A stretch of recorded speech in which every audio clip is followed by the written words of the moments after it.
Bem, irmãos, para mim pessoalmente, sim, para mim é uma alegria muito grande, né? Poder apresentar o Theo para vocês, segunda vez que está aqui conosco. Assim, se for contar a nossa história aqui entre eu e ele, eu acho que dá um livro, né, Theo? A gente foi criado junto, somos primos, né? Primos, vizinhos e quase irmãos, né? O meu tio é irmão da minha mãe, e a minha mãe e a minha tia, a mãe dele, é sobrinha do meu pai. Então, tudo parente, a gente tem o sangue ali. Mas é uma alegria, irmãos. Assim, a gente ficou sem se ver há 16 anos, né? Deus aí colocou a gente em países diferentes, mas graças a Deus temos a oportunidade de nos ver sempre. E o que me admira assim, muito no Theo é a sabedoria, a simplicidade, né, que ele tem de poder transmitir o Evangelho. Ele tem um blog, não sei se você escreve no blog ainda lá, Os Peregrinos. Tem um blog ali sobre muitas verdades ali, bíblicas. E recentemente ele escreveu um livro, eu vou deixar ele falar um pouquinho mais sobre esse livro, que conta a história um pouquinho da Maili. Vocês se lembram da Maili, minha prima, que testemunhou aqui. E, bem, vou contar, ele conta para vocês lá sobre o livro, mas é uma alegria, irmãos, uma alegria poder, para mim, pessoalmente, sim, ter o Theo aqui comigo, conosco na igreja, e podendo ouvir ele, né, podendo compartilhar o dom que Deus deu para ele. Vamos orar, irmãos? Obrigado, Pai, pela oportunidade, Senhor, que temos de estar aqui novamente na Tua presença, para poder Te engrandecer, para poder Te adorar e Te louvar, ó Pai. Obrigado, Jesus, por ter nos trazido até aqui nessa noite.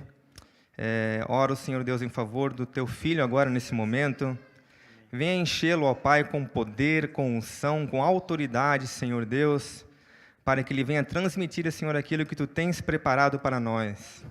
Prepara o nosso coração, ó Deus, tira toda distração, tudo aquilo que não vem de Ti, ó Pai. Vem abrir nossas mentes, meu Deus, para que Tua palavra venha penetrar, meu Pai, em nós e fazer a diferença nesta noite. Obrigado, Senhor, por tudo novamente. Assim Te peço, Te louvo e Te agradeço em nome de Jesus. Amém. Obrigado, Deus. Obrigado. Glória a Deus. Obrigado, né, pelas palavras de carinho. O Evinho, né? Nosso grande Evinho.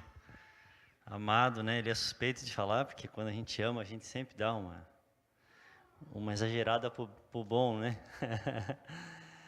Mas eu me sinto muito à vontade hoje aqui com os irmãos. É a segunda vez que o Senhor me dá a oportunidade de estar aqui com vocês. Mas eu me sinto muito à vontade de estar aqui com os irmãos, porque a gente, quando entra aqui, a gente sente essa simplicidade de Jesus. As canções, irmãos, que nós cantamos hoje, elas tinham Jesus no centro. E Jesus é tudo que a gente precisa. Quando Jesus está, existe simplicidade, mas existe poder que transforma o homem. E isso é muito maior e muito mais importante do que qualquer luz, qualquer show, entende? Jesus é show. Jesus muda a nossa vida. E o capricho, o amor, o carinho, sabe, derramado nessas canções com Jesus no centro, feitas e executadas ali com excelência, mas também com simplicidade, que é Jesus sendo o suficiente. Gente, isso é a minha casa, entende? É ali que eu quero estar, é ali que eu quero... com essas pessoas que a gente tem comunhão. Porque quando Jesus é o nosso tudo, nós temos tudo em comum. Você está entendendo? Quando Jesus é o nosso tudo, as nossas diferenças elas se tornam totalmente secundárias, terciárias, sei lá que áreas, mas desprezíveis. Porque nós temos o mais importante comum. Se Jesus for tudo para nós, a gente vê Jesus um no outro, aí os defeitos diminuem, aí os problemas diminuem, aí tudo fica no seu real tamanho, que é o tamanho pequeno. Muito mais forte, irmãos, é aquilo que nos une, é aquilo que incendeia o nosso coração do que as nossas diferenças pessoais. É verdade ou não é? Então, glória a Deus por isso. E esse livro aqui, falando um pouquinho do livro, né? É um livro infanto-juvenil. Deus tem ilustrações dentro aqui. E Deus ele nasceu na UTI do Hospital Dona Helena, lá em Joinville, né? Quando a minha irmã teve aquele problema de saúde, ela já esteve aqui testemunhando. E ali eu fiz uma promessa, sabe aquelas promessas que você faz sem pensar? Eu cheguei, eu não sabia o que falar, né? Vi minha irmã sem intestino, na sonda, grogue dos remédios, com altíssima contaminação. Já era um milagre ela ter acordado da cirurgia. O médico não colocou nem dreno, porque ele tinha certeza que ela não ia sobreviver. E de repente aí eu cheguei na UTI e falei para ela assim: ô Maeli, não podia falar, estava tudo bem, né? Ô Maeli, tudo bem? Né? Não podia falar isso. Eu falei: ô Maeli, tudo bem? Quer dizer, ô Mar, levanta daí, vai dar tudo certo, Deus está com a gente. E eu sei que você gosta do que eu escrevo, assim, então eu vou escrever um livro infantil aí. Mas nem, meu Deus, irmão, não sabia nem o que eu estava falando. Eu escrevi um livro infantil aí, a gente vai eu e você na nossa infância, e falei assim para ela, e ela assim, toda grogue, aquele olho assim meio... Eu falei: vai, força, vamos lá, eu quero que tu leia. Preciso que tu vê se está legal. Ela fez assim, com a boca aberta, né, entubada. E de repente ela foi melhorando e Deus começou a operar um milagre. E aí, umas 3 semanas depois, ela olha para mim e fala: cadê a história? E aí eu comecei a escrever, no sentido de consolar ela, de animá-la.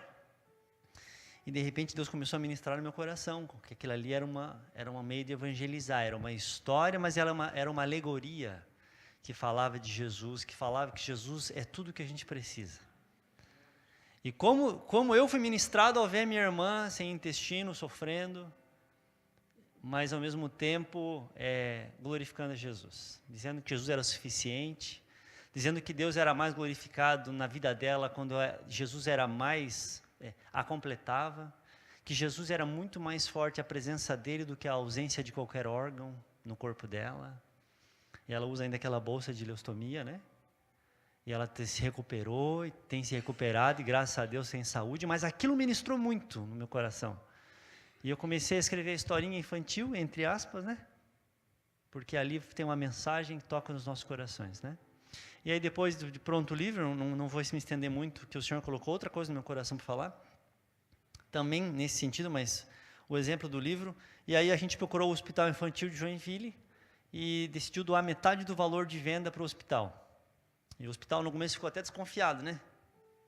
E a gente fez contrato, eu quase que me ajoelhei para dizer: eu quero ajudar o hospital, porque eles são muito desconfiados, porque tem muita gente que tenta se associar ao hospital para dar golpe nas pessoas. Infelizmente, é vergonhoso falar isso, mas é uma realidade no Brasil. E aí a gente fez contrato, tudo dizendo que a gente se comprometia a doar metade por livre e espontânea vontade, né? E aí eles deixaram a gente usar a imagem do hospital. E aí no dia do lançamento do hospital, do livro, no hospital infantil, aí eles viram que a coisa era verdade. Aí eles desceram as crianças doentes. Foi muito emocionante isso. Inclusive teve algumas crianças com câncer, uma delas já partiu para a eternidade, e elas entraram ali algumas todas engessadas, outras com um tratamento de câncer. E ali a gente preparou ali foi muito maravilhoso, gente. Eu não posso entrar por aí, porque o tempo passa rápido. Foi maravilhoso. E graças a Deus, em 2 meses de lançamento, a gente já vendeu 700 exemplares. Então, antes de viajar para cá, eu fiz questão de já adiantar como se tivesse vendido 1.000 exemplares. A gente deu R$15.000, doou um cheque lá, tem uma foto lá no Instagram, no Facebook, depois você dá uma olhadinha, a gente doou R$15.000. E glória a Deus, porque o nome de Jesus está sendo glorificado, né? Então, vidas estão sendo alcançadas pelo livro, crianças estão aprendendo de Jesus numa linguagem legal. E ao mesmo tempo a gente está edificando, sendo sal e luz na nossa cidade lá, né? Então depois, se você quiser ajudar a gente, R$15, $15, né? Aqui, falaram que $15 era um valor. Falaram: vende por 20. Eu falei: não, mas é 15. Aí, se você quiser dar mais, aí fica no teu coração. Tá joia? Vamos abrir a Bíblia lá em Filipenses 3. Está aqui a minha esposa, a minha filha. São bênçãos na minha vida, gente. A gente abre Filipenses 3, a gente abre a porta da nossa casa lá com frequência para estar lá com os jovens, aconselhar os jovens, chorar com eles, orar com eles, e assim Deus vai usando a gente. E lá na igreja Resgate, quem pastoreia é o pastor Sebastião, o pastor José. Amém? Vamos lá, então, falar daquele que é o mais importante, né? Diz assim: no restante, meus irmãos, eu vos rogo no Senhor, regozijai-vos no Senhor. Não me aborreço de vos escrever as mesmas coisas, é segurança para vós. Guardai-vos dos cães, guardai-vos dos maus obreiros, guardai-vos da circuncisão, pois a circuncisão somos nós que servimos a Deus em espírito, nos gloriamos em Jesus Cristo e não confiamos na carne. Ainda que também eu podia confiar na carne, se algum outro cuida que pode confiar na carne, eu muito mais. Fui circuncidado ao 8º dia, da linhagem de Israel, da tribo de Benjamim, hebreu de hebreus. Segundo a lei, fui fariseu. Segundo o zelo, perseguidor da igreja. Segundo a justiça que é na lei, irrepreensível. Mas o que para mim era ganho, reputei-o perda por Cristo. E na verdade, tenho também por perda todas as coisas pela excelência do conhecimento de Cristo Jesus, meu Senhor. Por ele sofri a perda de todas estas coisas e as considero como refúgio para que possa ganhar a Cristo. E seja achado nele, não tendo a minha justiça que vem da lei, mas a justiça que vem pela fé em Cristo, a saber, a justiça que vem de Deus pela fé. Desejo conhecê-lo e a virtude da sua ressurreição e a comunhão das suas aflições, sendo feito conforme a sua morte, para ver se de alguma maneira posso chegar à ressurreição dos mortos. Não que já tenha alcançado, ou que eu seja perfeito, mas prossigo para alcançar aquilo, para o que fui também preso por Jesus Cristo, ou alcançado por Jesus Cristo. Irmãos, quanto a mim não julgo que haja alcançado, mas uma coisa faço é que, esquecendo-me das coisas que ficam para trás, e avançando para as que estão diante de mim, eu prossigo para o alvo pelo prêmio da soberana vocação de Deus em Cristo Jesus. Amém? Irmãos, Paulo, ele está numa prisão romana e ele está escrevendo para essa igreja de Filipos, uma igreja que ele fundou junto com Silas debaixo de chicotadas. Se eu não me engano, está lá em Atos capítulo 15 ou capítulo 16, agora um dos dois, tá? Na dúvida, você lê os dois, que é show de bola. E ele está escrevendo para essa igreja, uma igreja simples, uma igreja pobre, uma igreja generosa. Só que essa igreja está sofrendo o ataque de certos obreiros que se infiltraram no meio dela. E diferente do que a gente viu aqui essa noite, esses obreiros estão tentando complicar a coisa, estão tentando tirar o foco de Jesus. Então esses falsos obreiros que são judaizantes, eles dizem que você tem que servir a Jesus, mas você também tinha que se circuncidar e guardar as 613 leis de Moisés, você tinha que fazer todo um ritual, e senão não era suficiente Jesus. E Paulo vai dizer, olha, vocês precisam voltar a se alegrar, porque essas coisas tiram a alegria da gente. A religiosidade é um peso que suga a nossa alegria. A religiosidade, ela só sabe fazer duas coisas, ou ela produz orgulho, ou ela te produz depressão, porque é um fardo que te esmaga. E então Paulo vai dizer, olha, cuidado com esses cachorros aí, estão latindo, mordendo, e que estão querendo voltar ao vômito, de uma coisa que já é ultrapassada. E ele vai dizer qual é a marca do povo de Deus, e ele cita 3 coisas ali, quando ele diz assim, a circuncisão somos nós, porque nós adoramos a Deus em espírito, no versículo 3, nos gloriamos em Jesus Cristo e não confiamos na carne.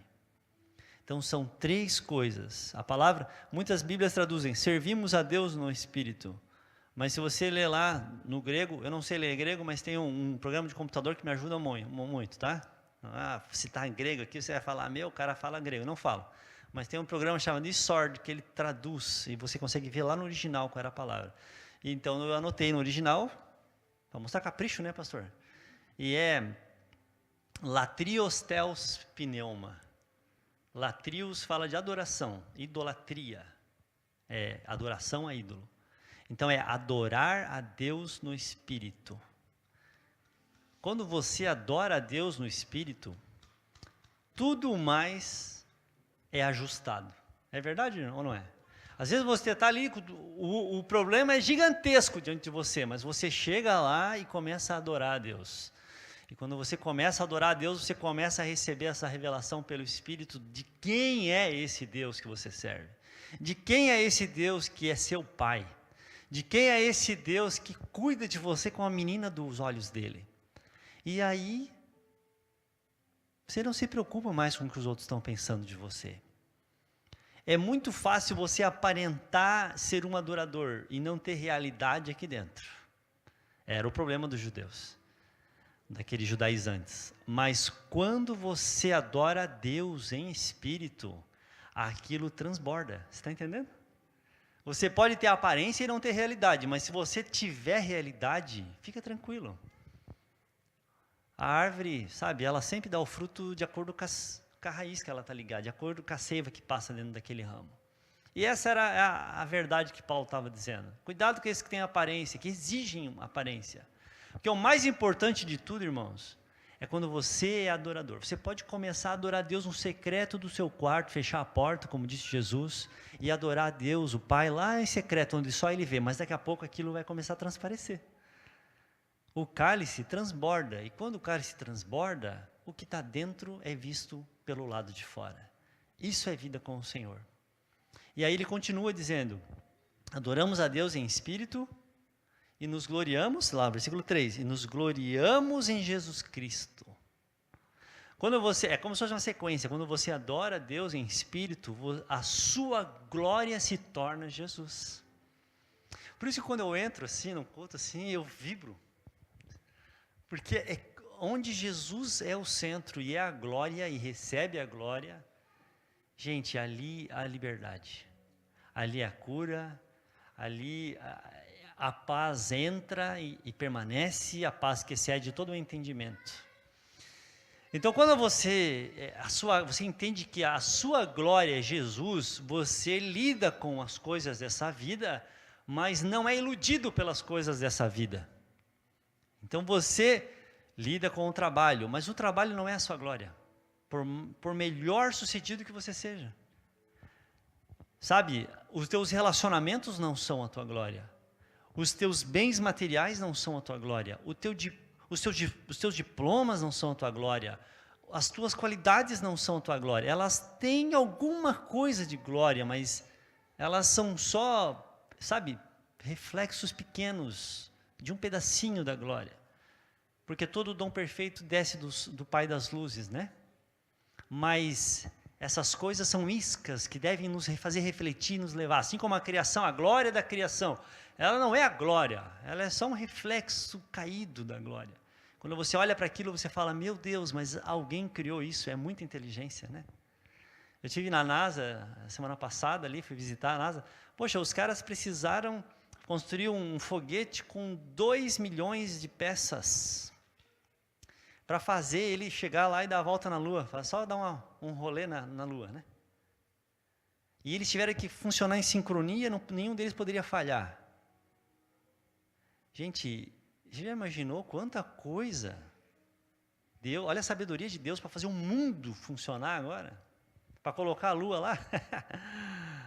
Quantos milhões de coisas ele teve que concatenar, sincronizar, harmonizar, conceber e executar. E aí você acha que isso saiu de uma explosão? É a mesma coisa que eu falar, pastor Cacau, vamos jogar uma bomba atômica lá no Ferro Velho, e quando baixar a poeira vai ter um Boeing 747 preparadinho para levantar voo, assim, com combustível cheio tudo no tanquinho. Gente, então a criação fala da glória, certo? A criação anuncia a glória, mas ela não é a glória em si. Ela aponta para a glória dele. E aí nele você tem a sua glória.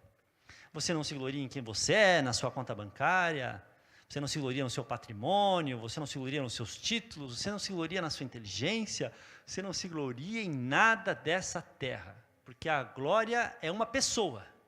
E essa pessoa é Jesus. É Jesus em nós, Ele em nós é a esperança da glória. Amém?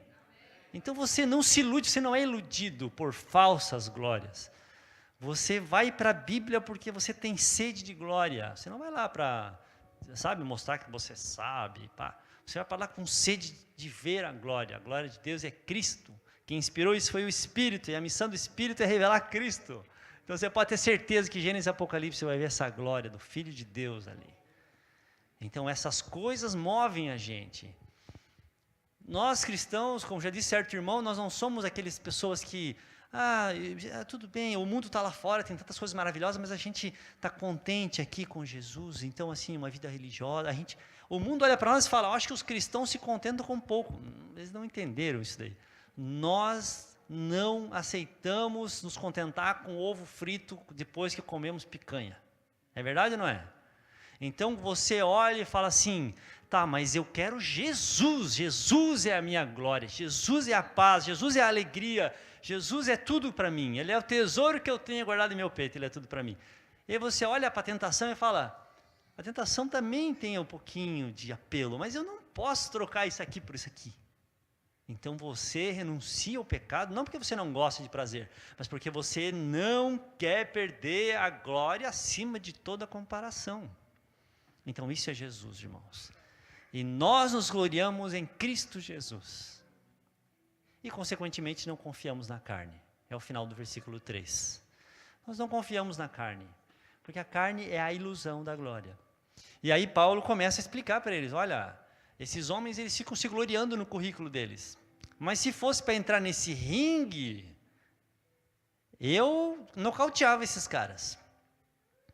Porque se tinha alguém, irmãos, que tinha um currículo de dar inveja nos outros, que era o bambambam do farisaísmo, que era o menino prodígio da sua geração, era esse cara, Paulo, que está escrevendo essa carta dentro da cadeia.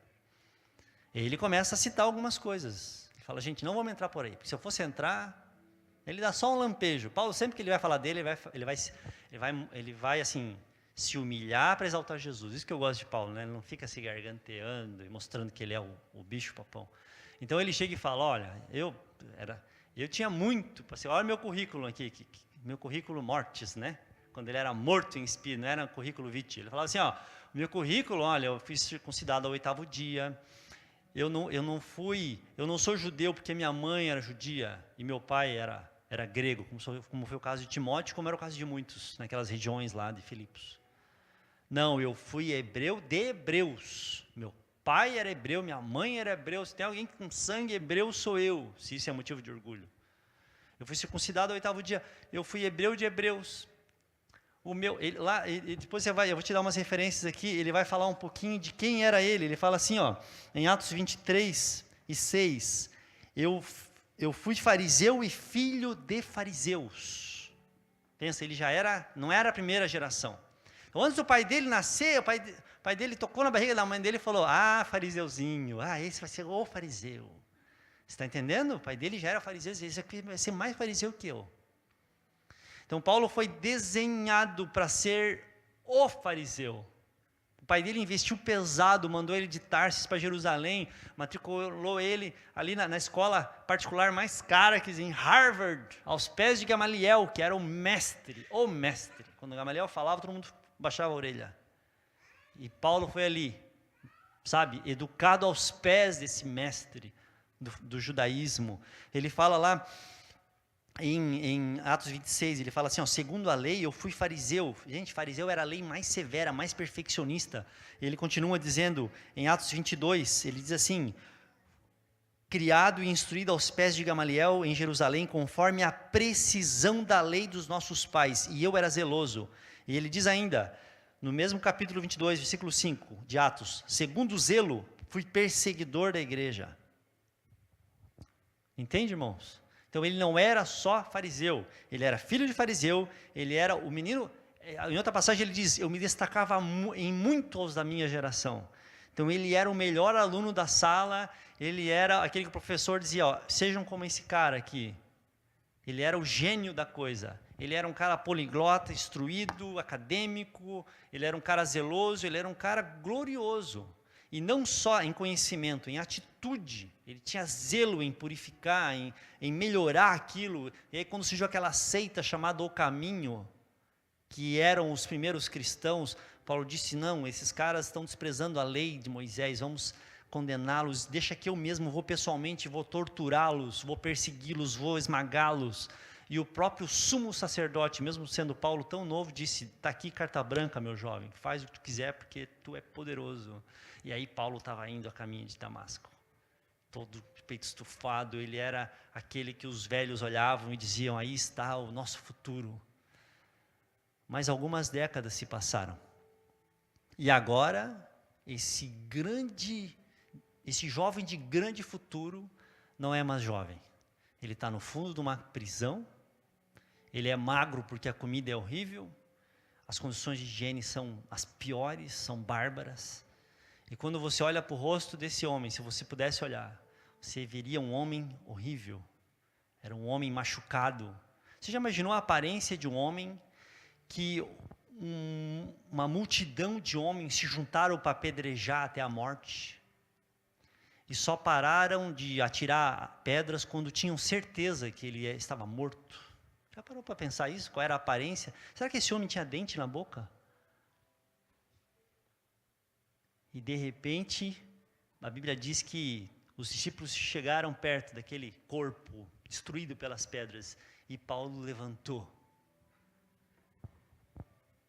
Já pensou que milagre isso? Agora já pensou que aparência? Ele disse, eu trago no corpo as marcas de Cristo, ninguém me aborreça, ninguém me importune. As costas dilaceradas por muitas chicotadas, passou naufrágio, passou fome. Ele disse, aqui no livro de Filipenses, na carta aos Filipenses, ele diz, eu sei ter necessidade, eu sei passar fome, eu sei passar frio, eu posso todas as coisas que ele me fortalece, cara, eu estou calejado já. E as pessoas tiram no contexto, né, esse texto. Entende quem é esse homem? E aí, aqueles que o aplaudiam, aqueles que diziam, Paulo, esse vai ser o nosso grande líder. Agora, onde ele vai, essas mesmas pessoas o perseguem, o maltratam, o odeiam. Chegaram a jurar que não comeriam mais antes, se não o assassinassem. Morreram de fome se cumprir a palavra, porque Deus deu livramento para esse homem. Mas agora, esse homem, ele está lá no fundo dessa... Muitos amigos o abandonaram, muitos cooperadores como Demas o abandonaram, mas ele está lá feliz. Ele está lá cheio de alegria. E o que aconteceu? O que aconteceu entre aquele jovem brilhante e esse homem lá no fundo daquela cela, cheio de alegria por Jesus? Aconteceu, Atos capítulo 9, ele estava indo para Damasco. E de repente aquela voz, aquela luz brilhou, como ele testemunha, com um grande resplendor, chegou a cegá-lo. E ele caiu por terra. E ele gritou. A voz falou, em língua hebraica, Shaul, Shaul, né? Saulo, Saulo, por que me persegues? E ele diz, quem és tu, meu mestre? Quem és tu, Quirios? Quem és tu, Senhor? Quem és tu, meu dono? Fraca voz de Deus, irmãos. A voz do Senhor despedaça o cedro do Líbano. Salmo 29. E aí derruba aquele homem e ele já responde gritando, quem és tu, meu dono? E para surpresa dele, aquela voz responde, eu sou Jesus a quem tu persegues. Mas Paulo não estava perseguindo Jesus, Paulo estava perseguindo a igreja. Mas é que a igreja e Jesus é um só corpo. Quem persegue você não está perseguindo você, está perseguindo Jesus. Porque você é a igreja amada dele. Você é precioso para ele, você é membro do corpo dele. E ele é a cabeça gloriosa desse corpo. Então Paulo aprendeu quem era Jesus e aprendeu quem era a igreja. Porque com a igreja não se mexe. Que a igreja e Cristo são um só. Uma união espiritual tremenda. E aí a Bíblia diz, Paulo diz que desde aquele dia, só uma ambição havia no coração daquele jovem. E a ambição era conhecer Jesus. Ele diz, tudo suporto pela excelência, a gente leu aqui, pela excelência do conhecimento de Cristo. Por ele eu sofri a perda de todas as coisas, e as considero como esterco, como refúgio, para que também possa alcançá-lo. Ele que me alcançou, ele que me cativou. Prisioneiro de Jesus Cristo. Gente, se nós conhecermos Jesus, a gente pode ser jogado no fundo de uma cela romana. A gente pode ser jogado na posição mais baixa.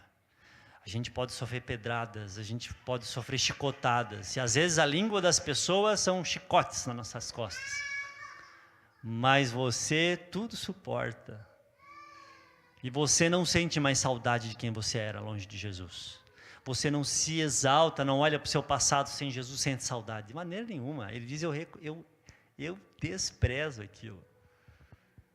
Deixa para quem quiser, mas é esterco, vou avisando, tá? Ué, mas como? Pela excelência do conhecimento de Cristo. Irmãos, ele estava no corredor da morte, ele sabia que mais cedo ou mais tarde era inevitável, o Senhor já tinha falado para ele, entraria alguns soldados romanos naquela cela, o levariam para fora e decapitariam ele. Então ele estava no corredor da morte. Ele fala para Timóteo na segunda carta, ele diz assim: Timóteo, procura vir ter comigo depressa, porque o tempo da minha partida já está próximo. Combati o bom combate, acabei a carreira, guardei a fé, desde agora me está guardada a coroa da justiça, a qual o Senhor, reto juiz, me dará naquele dia. E não somente a mim, mas a todos quanto amam a sua vinda. Mas lá embaixo ele fala assim, ó, traz a capa, porque é muito frio. Então assim, até eu ser decapitado eu não quero passar tanto frio, né? Mas ele fala outra coisa ali, ele fala assim, e traz também os livros, especialmente os pergaminhos. Agora eu te pergunto, se você está no corredor da morte, você ia estudar?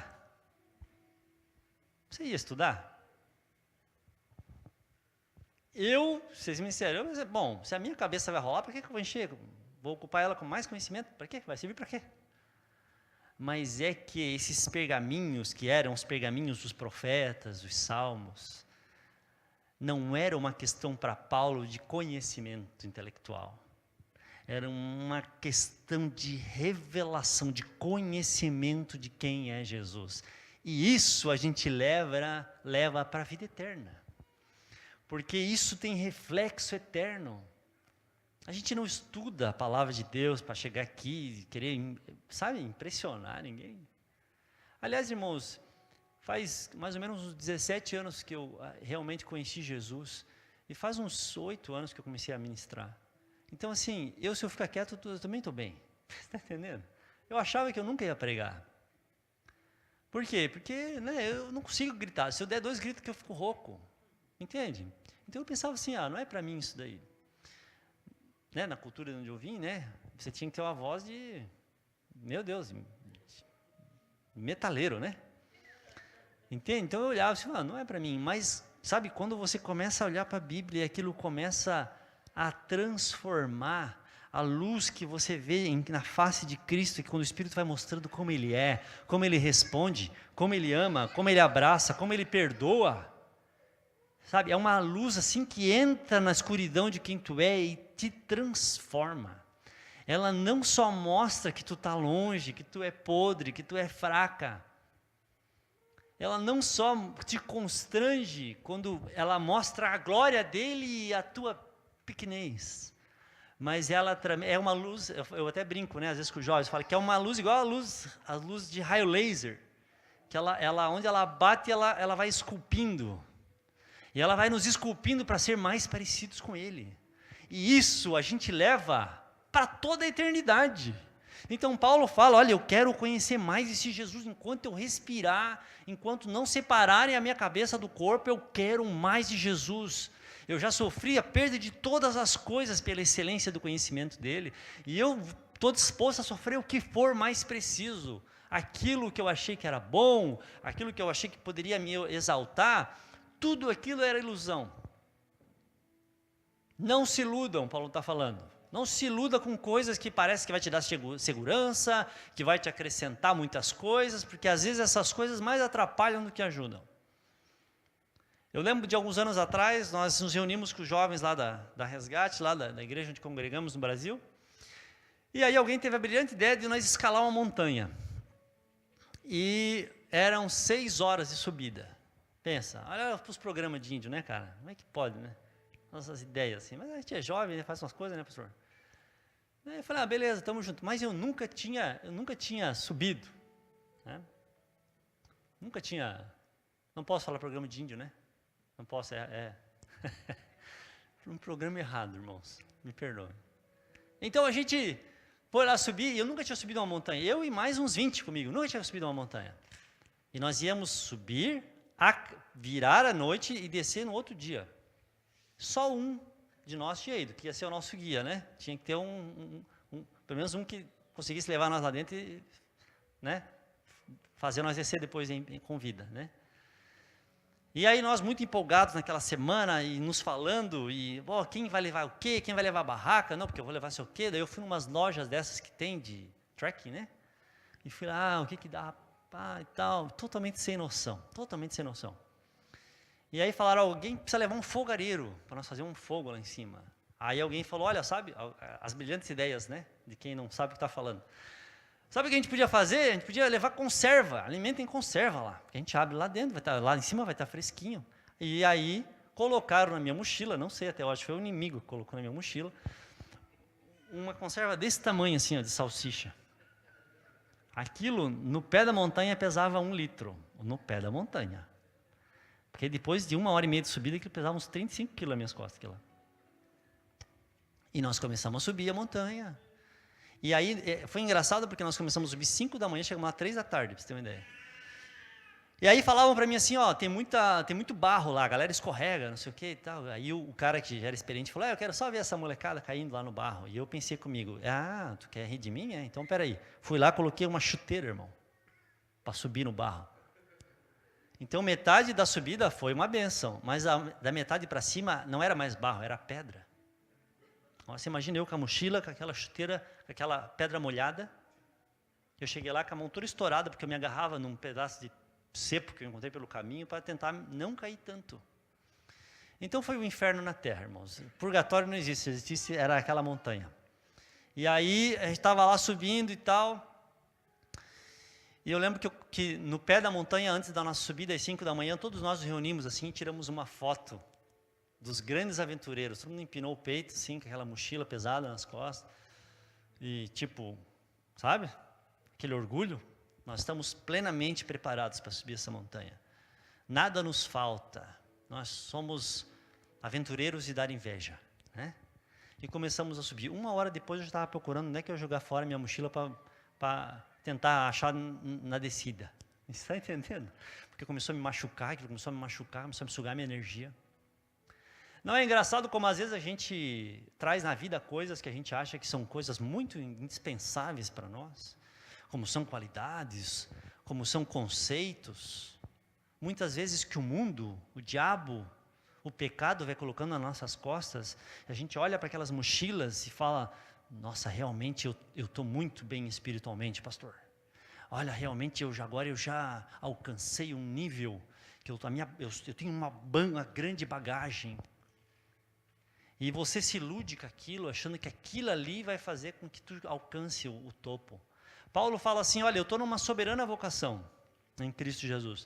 E Paulo tinha essa ideia da soberana vocação, porque poderia ser traduzida como vocação ascensional, ou seja, eu estou numa subida.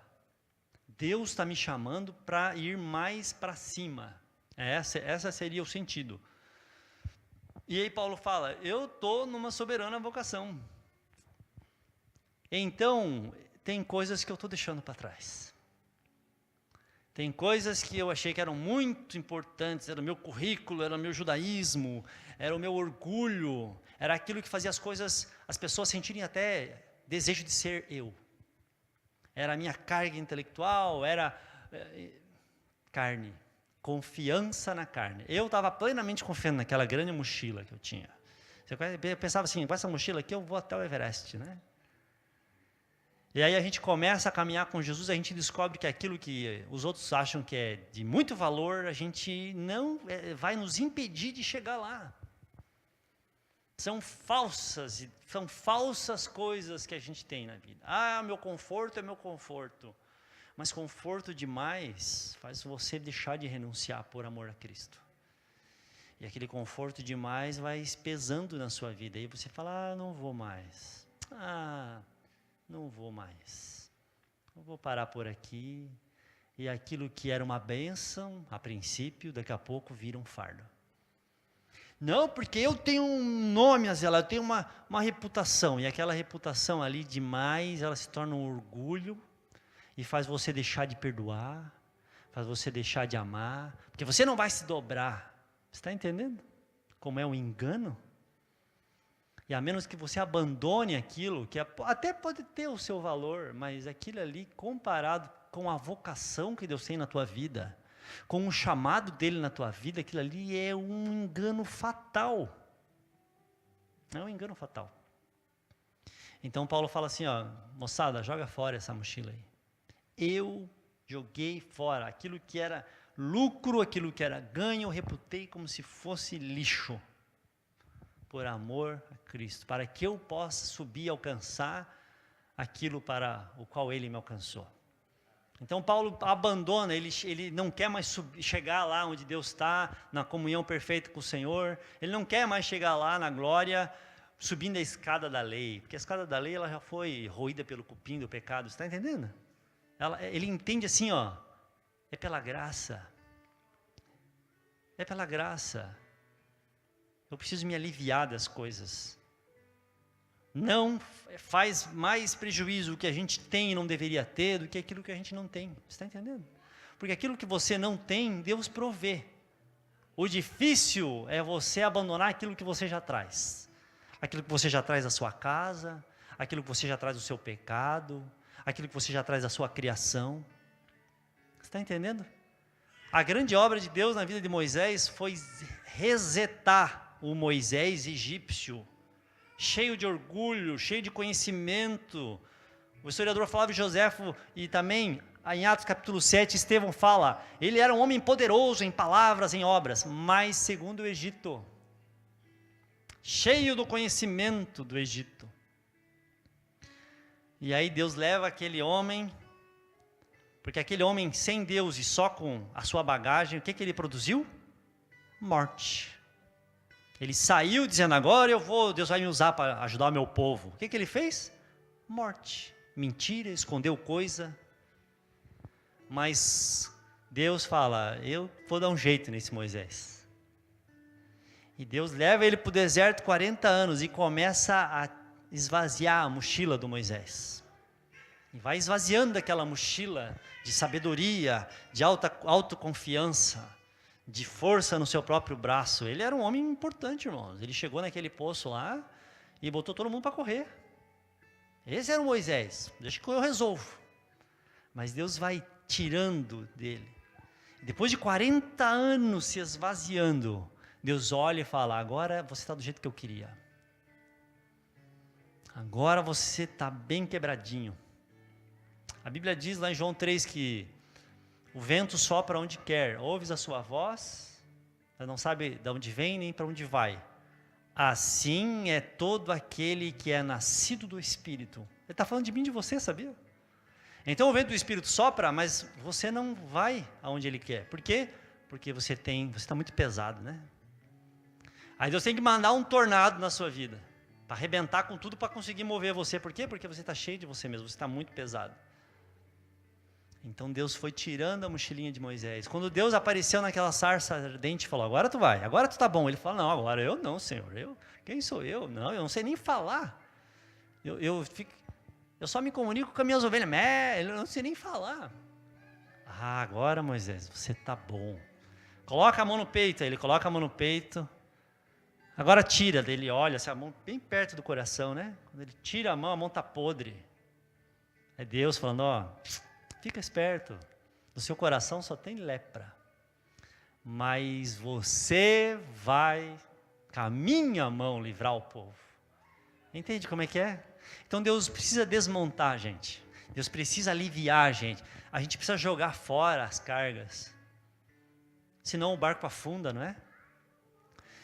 Então é isso que Paulo fala, irmão. Paulo fala, eu estou subindo e eu preciso jogar fora essa mochila de orgulho, essa mochila de autossuficiência. Não é que algum de nós vai daí se esvaziar e vai chegar por força própria. Na verdade, nenhum de nós vai chegar lá. Só que quando você renuncia, você está dizendo para Deus assim, ó, Deus, eu estou com essa renúncia admitindo para o Senhor que eu não sou nada. E quando você faz isso, você mexe com o coração do Pai. Ele manda até uma carruagem de fogo para te levar onde Ele quer. Não foi assim com Elias? Então é isso que o Senhor está falando essa noite com você e comigo. Nós precisamos de mais dEle e de menos de nós. Nós precisamos, como João Batista, que Ele cresça e que eu diminua. É isso é o Evangelho. É Ele que dá, é Ele que enriquece, é Ele que exalta. Foi o cântico de Ana lá em 1 Samuel, capítulo 2. O Senhor exalta e o Senhor abate.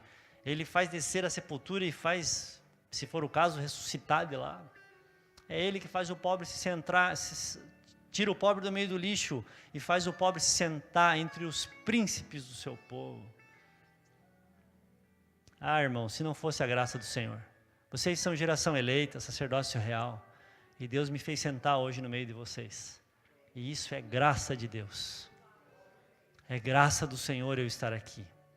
Quando naquela noite de 19 de maio de 2000, eu ia tirar minha vida. Ia me jogar da janela daquele apartamento. E o Senhor me empurrou, e eu caí de 4 dentro do quarto dos meus pais, totalmente dominado pelo diabo. E o Senhor foi lá e me resgatou com mão forte. Então, é isso que Deus faz. Eu era muito cheio de mim ainda, mas Ele está me esvaziando. Ele está me esvaziando. E eu quero que Ele continue me esvaziando, até que quem olhe para mim veja mais de Cristo e menos do Tércio. É isso que eu quero. É isso que eu preciso. Se você falasse para Paulo, qual é a ambição da sua vida? Ele ia falar, cara, eu só tenho uma ambição. Eu quero mais de conhecimento dessa glória de Jesus Cristo. Por Ele eu sofro tudo. Por Ele ninguém me para. Por Ele nada é negociável. Tudo que tinha valor perdeu valor. Quando eu descobri a verdadeira riqueza, as insondáveis riquezas de Jesus. É isso que Ele fala. Então eu gostaria de convidar você para ficar em pé. E nós vamos orar aqui. Às vezes a gente acha que precisa de muitas coisas e a gente fica magoado, porque Deus tira coisas da gente